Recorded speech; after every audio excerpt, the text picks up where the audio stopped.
Hello friends, તો આજે આપણે શરૂઆત કરવી છે અર્થશાસ્ત્રના આઈએમપી વીએસક્યુની વેરી શોર્ટ ક્વેશ્ચન. તો ચાલો શરૂઆત કરીએ પહેલા પ્રશ્નથી. આકૃતિ એટલે શું?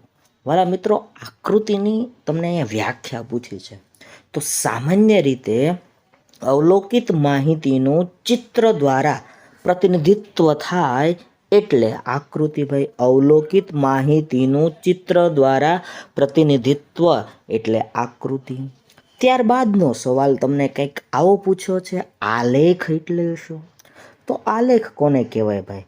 તો આલેખ એટલે સતત આવૃત્તિ ધરાવતી માહિતી અથવા અસ્પષ્ટ અવલોકિત આંકડાકીય માહિતી માટે આંકડાશાસ્ત્રની મદદથી સ્પષ્ટતા લાવીને દોરાતા ચિત્રને તમારે આલેખ કહેવામાં આવે છે. આ વ્યાખ્યા યાદ રાખજો, બને તો લખતા જજો, યાદ રહેશે ભાઈ. ચલો ત્રીજા પ્રશ્ન સુધી પહોંચી ગયા આપણે. સ્તંભાકૃતિ એટલે શું? તો ભાઈ, કોઈ એક આધારમાં તમને કીધું ભાઈ, સમય હોય, પ્રદેશ હોય, સ્થળ પર કોઈ ચલનું મૂલ્ય દર્શાવતી આકૃતિ એટલે સ્તંભાકૃતિ. ભાઈ, કોઈ એક આધાર પર કોઈ એક ચલનું મૂલ્ય દર્શાવતી આકૃતિ એટલે સ્તંભાકૃતિ. વૃતાંશ આકૃતિ એટલે શું? તો કુલ માહિતીના પેટા વિભાગોને વર્તુળના અંશના પ્રમાણમાં દર્શાવતી આકૃતિને વૃતાંશ આકૃતિ કહે છે. કુલ માહિતીના પેટા વિભાગોને વર્તુળના અંશના પ્રમાણમાં દર્શાવતી આકૃતિને વૃતાંશ આકૃતિ કહેવામાં આવે છે. ત્યારબાદ ડેટા સીડી એટલે શું?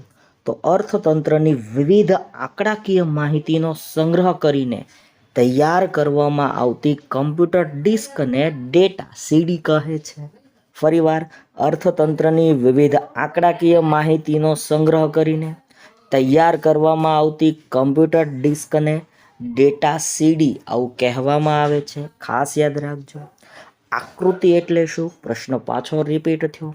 સામાન્ય રીતે અવલોકિત માહિતીનું ચિત્ર દ્વારા પ્રતિનિધિત્વ એટલે આકૃતિ હોય. વૃતાંશ આકૃતિમાં વૃતાંશ શોધવાની રીત જણાવો. તો વૃતાંશ કેમ મળે ભાઈ? વૃતાંશ તમને પેટા મૂલ્ય, બરાબર, પેટા મૂલ્ય એના છેદમાં તમારું કુલ મૂલ્ય અને એને ગુણ્યા 360 કરવાનું ભૂલાય નહીં ભાઈ, બરાબર. 360 કરો એટલે વૃતાંશ મળે છે. ખાસ યાદ રાખજો ભાઈ.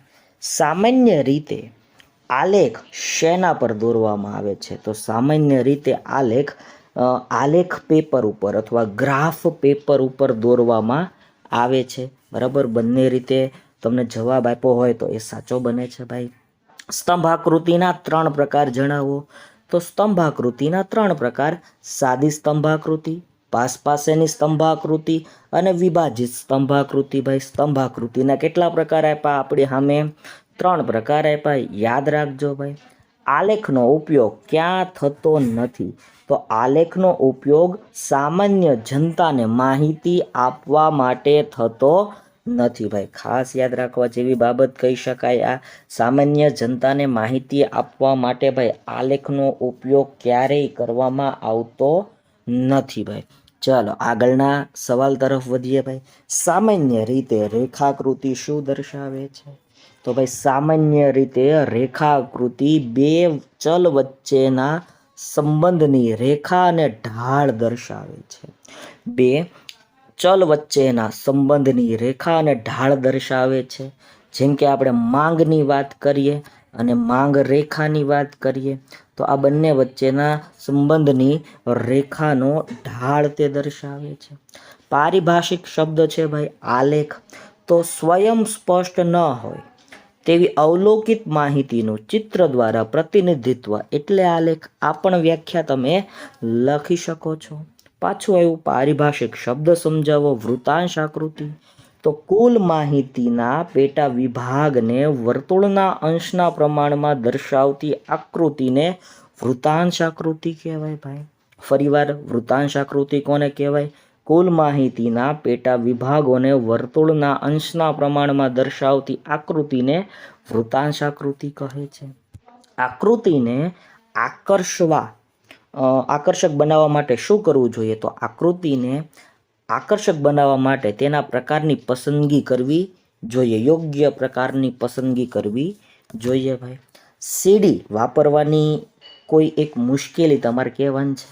તો સીડી વાપરવાથી મુખ્ય મુશ્કેલી એ છે કે તેમાં અનેક પ્રકારના આંકડાઓમાંથી જરૂરી આંકડા શોધવા મુશ્કેલ છે ભાઈ. અનેક પ્રકારના આંકડા હોય, એમાંથી તમારે જે જરૂરી આંકડા હોય એ શોધવા મુશ્કેલ બને છે ભાઈ. આ સીડી વાપરવાની મર્યાદા છે, ખાસ યાદ રાખજો ભાઈ.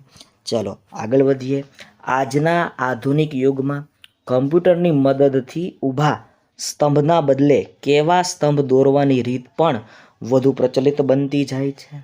તો આજના યુગમાં ઊભાને બદલે આડા સ્તંભ દોરવાની રીત પણ પ્રચલિત બનતી જાય છે ભાઈ. બરાબર, ઊભાને બદલે કેવા ભાઈ? આડા પણ સ્તંભને દોરવામાં આવે છે. કમ્પ્યુટર ટેકનોલોજીના ઉપયોગના કારણે આ શક્ય બન્યું છે ભાઈ. ચલો આગળ વધીએ ભાઈ.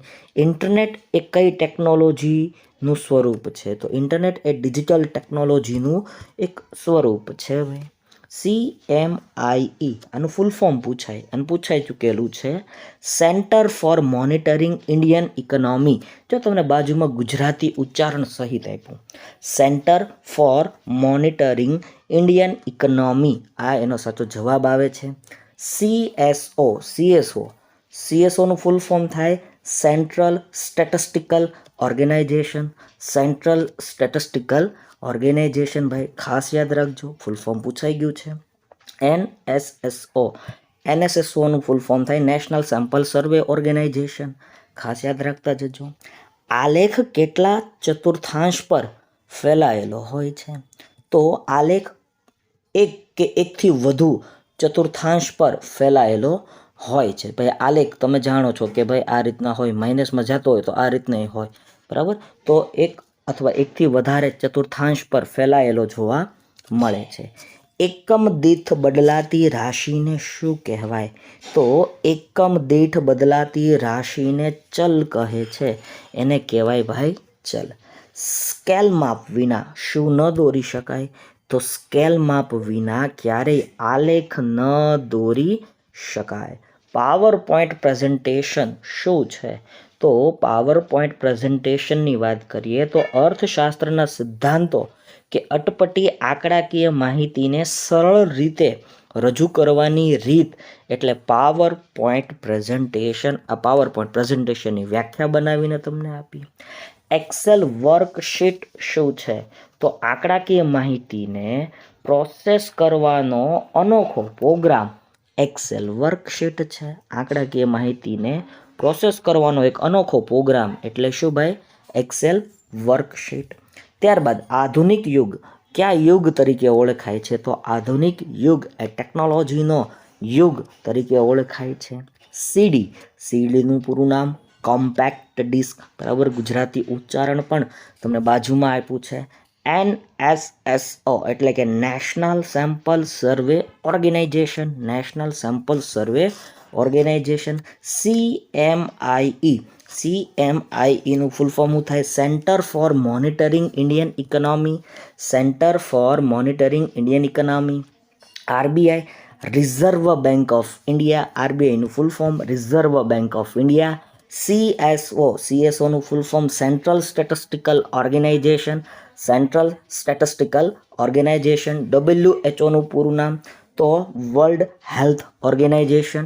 WHO world health organisation. UNOનું પૂરું નામ United Nations organisation. United Nations organisation.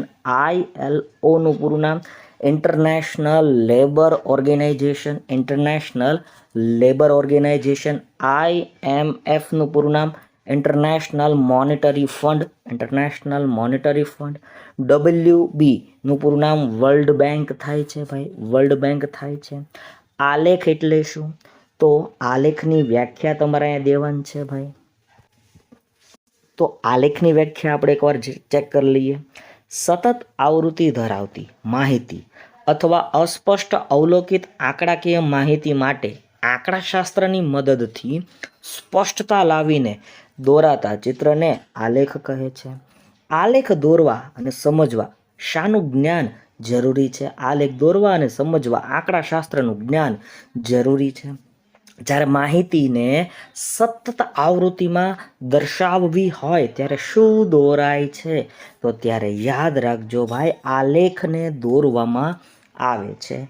સ્તંભાકૃતિ એટલે શું? તો દરેક વિભાગ કે સમય માટે ચલનું મૂલ્ય દર્શાવતી આકૃતિને સ્તંભાકૃતિ કહે છે. વૃતાંશ આકૃતિ એટલે શું?